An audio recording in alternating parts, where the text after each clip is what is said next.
Hi guys, welcome to my channel Radha's world. ఎలా ఉన్నారండి? బాగున్నారా? ఈరోజు మనం నేతి బొబ్బట్లు చేసుకుందామండి. ఉగాది వస్తుంది కదా. ఇప్పుడు నేను ముందుగా ఒక బౌల్ తీసుకున్నానండి. మైదా తీసుకుంటున్నాను. ముందుగా పిండి నానబెట్టాలండి. అందుకే నేను ఇప్పుడు ముందుగా మైదా పిండి కలుపుతున్నాను. ఆల్రెడీ నేను శనగపప్పు పావు కిలో నానేసానండి. పావు కిలోకి పావు కిలోని లెక్క పిండి. కొంచెం బొంబాయి రవ్వ వేస్తున్నాను, 3 టేబుల్ స్పూన్ల బొంబాయి రవ్వ. ఎందుకంటే ఇది కలిపినప్పుడు సాగదండి. మనం బొబ్బట్టు చేస్తే మనం తినేటప్పుడు కూడా మంచిగా తుంచి తినవచ్చండి. అంత బాగుంటుంది. మెత్తగా సాఫ్ట్గా చాలా బాగా వస్తాయి. బొంబాయి రవ్వ కంపల్సరీ వేయాలి. సాల్ట్ కూడా కొంచెం వేసుకున్నానండి. ఇప్పుడు వీటిని మిక్స్ చేస్తున్నాను, ఈ మూడింటిని. ఇప్పుడు కొద్ది కొద్దిగా నీరు పోసుకుంటా సాఫ్ట్గా, సెమీ సాఫ్ట్గా, మెత్తగా కలుపుకోవాలండి పిండిని.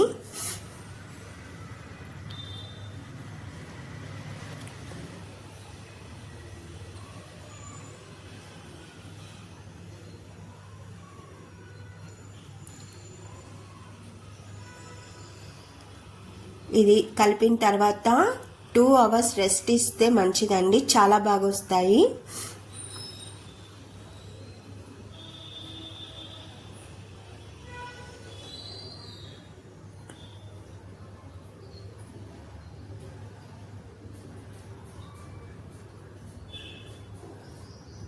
చూడండి ఎంత సాఫ్ట్గా వచ్చిందో.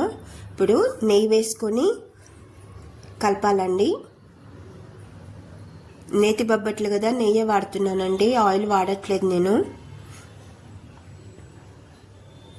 నేను బెల్లం కూడా మంచి తాటి బెల్లం తీసుకున్నానండి. చాలా బాగుంటుంది. సాల్ట్ బెల్లం తీసుకోవద్దు, దీనికి మంచి స్వీట్ బెల్లం తీసుకోవాలి. అప్పుడే బొబ్బట్లు చాలా టేస్టీగా వస్తాయి. చూడండి ఎంత సెమీ సాఫ్ట్గా అయిందో పిండి. ఇప్పుడు నెయ్యి వేసి దీన్ని కాసేపు నానబెడతాం. నేనైతే 2 అవర్స్ కంపల్సరీ నానబెడతానండి. మీరు కూడా నానబెట్టండి. అప్పటికప్పుడు కలుపుకుంటే పిండి రాదండి అస్సలు.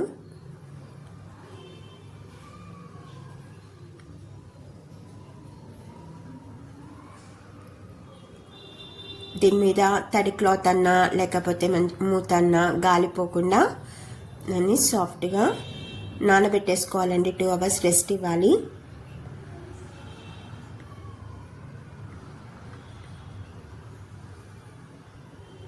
బాగానే 3-4 టేబుల్ స్పూన్ వేసానండి నెయ్యి.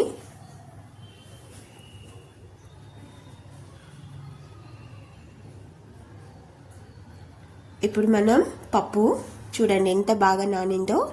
పప్పు బాయిల్ చేసుకుందాము. చూడండి 4 అవర్స్ నానబెట్టానండి నేను పప్పుని.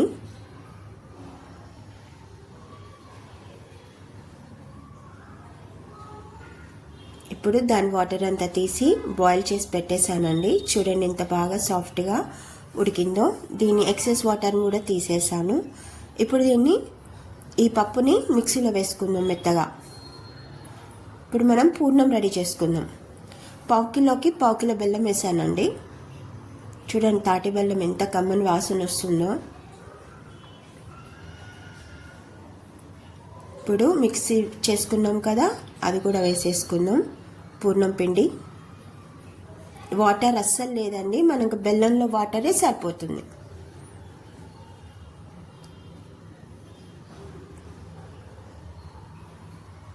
ఇప్పుడు పూర్ణం పిండిని రెడీ చేసుకుందాం. నేను స్టవ్ హై ఫ్లేమ్లోనే పెట్టానండి. ఇప్పుడు మెల్లమెల్లగా కలుపుకుంటూ నెయ్యి వేసుకుంటూ దీన్ని దగ్గర పడేలాగా చేసుకోవాలండి. బెల్లము ముక్కలుంటే బొబ్బట్టు రాదండి. బెల్లం బాగా పూర్తిగా కరగాలి.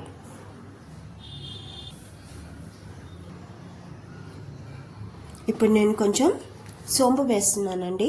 ఇలాచి పౌడర్ వేయట్లేదండి. ఇలాచి పౌడర్ వేస్తే టేస్ట్ డామినేట్ చేస్తుంది. అందుకే నేను సోంపు వేసుకుంటున్నాను.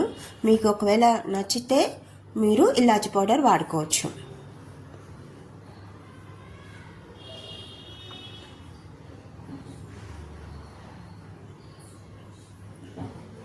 మధ్య మధ్యలో నెయ్యి వేసుకుంటూనే కలుపుతూ ఉండాలండి. టేస్ట్ బాగా అవుతుంది. నేతి బొబ్బట్లు కదా. గట్టి పడిపోయిందండి మన పూర్ణం పిండి.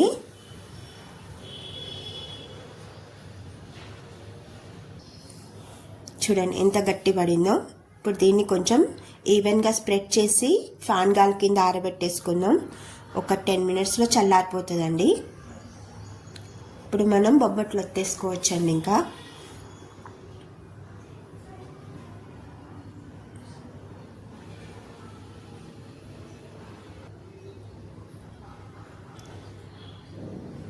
చూడండి ఇలా స్ప్రెడ్ చేయడం వల్ల తొందరగా చల్లారిపోతుంది.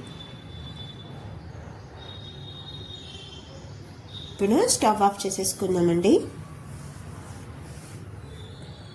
ఇప్పుడు మనం కొంచెం పిండి తీసుకొని ఈవెన్గా కొంచెం స్ప్రెడ్ చేసి పిండిని ఈ పూర్ణం పిండి పెట్టేసుకుందామండి. పూర్ణం పిండి ఆరిపోయిందండి నాకు. చాలా బాగా సాఫ్ట్గా వచ్చిందండి పూర్ణం పిండి.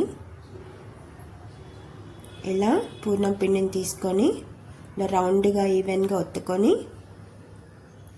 ఇప్పుడు నేను అరిటాకులు లేవండి, నాకు అరిటాకులు అవైలబుల్ లేదు.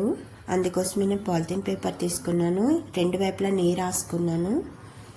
ఇలా పిండిని లోపల పూర్ణం పెట్టేసి ఇలా క్లోజ్ చేసేయాలండి. పిండిని ఎక్సెస్ పిండి ఉంటే తీసేసుకోవాలి. నెయ్యి వేసి ఈవెన్గా స్ప్రెడ్ చేసుకోవాలండి. చూడండి ఎంత బాగా వచ్చిందో ఈవెన్గా. ఎంత కష్టపడాల్సిన అవసరం లేదండి, చాలా ఫాస్ట్గా అయిపోతాయి మన బొబ్బట్లు. కొలత మాత్రం 1/4 కిలో బెల్లం, 1/4 కిలో పిండి అండి. 3 tablespoon బొంబాయి రవ్వ కంపల్సరీ వేయాలి. కొంచెం సాల్ట్ వేయాలి పిండిలో మాత్రం. నేను డిస్క్రిప్షన్లో ఇస్తానండి మెజర్మెంట్స్. చూడండి ఎంత బాగా, కష్టపడని అవసరం లేదండి. ఈవెన్గా పూర్ణం స్ప్రెడ్ అవుతుందండి.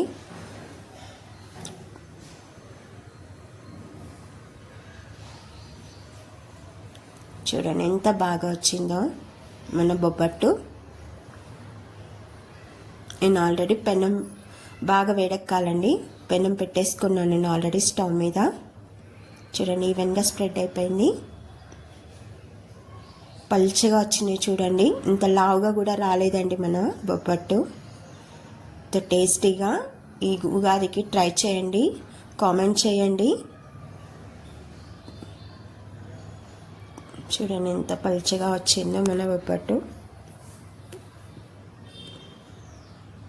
పెనం ఆల్రెడీ కాగి ఉందండి. కొంచెం నెయ్యి వేసుకుందాం. కాలిన తర్వాత తీయాలండి, రాదు.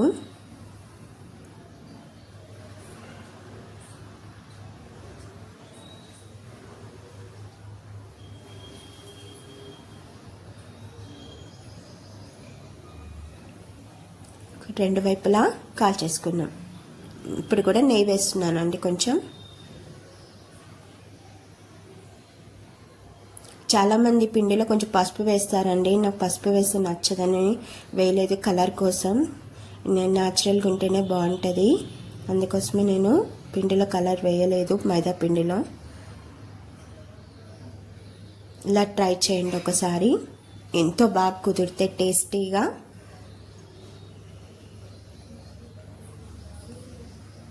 అన్నీ ఈవెన్గా ఇలా కాల్చేసుకుందామండి. అన్ని బొబ్బట్లు, మన బొబ్బట్లు రెడీ అయిపోయినాయండి. ఎంతో టేస్టీగా చాలా బాగుంటుంది, ట్రై చేయండి. ఇంకొంచెం నెయ్యి వేస్తున్నానండి వాటి మీద. సర్వ్ చేసుకుంటే ఎంతో బాగుంటాయి. చూడండి ఎంత బాగా చక్కగా వస్తున్నాయో, సాగకుండా. తినడానికి కూడా చాలా బాగుంటుందండి. నెక్స్ట్ డే కూడా మీకు సాగవండి ఒకవేళ మిగిలితే కనుక. ఈ వీడియో కనుక నచ్చినట్లయితే please subscribe my channel. Like చేయండి, షేర్ చేయండి, కామెంట్ చేయండి. మంచి వీడియోతో మీ ముందు ఉంటాను. అంతవరకు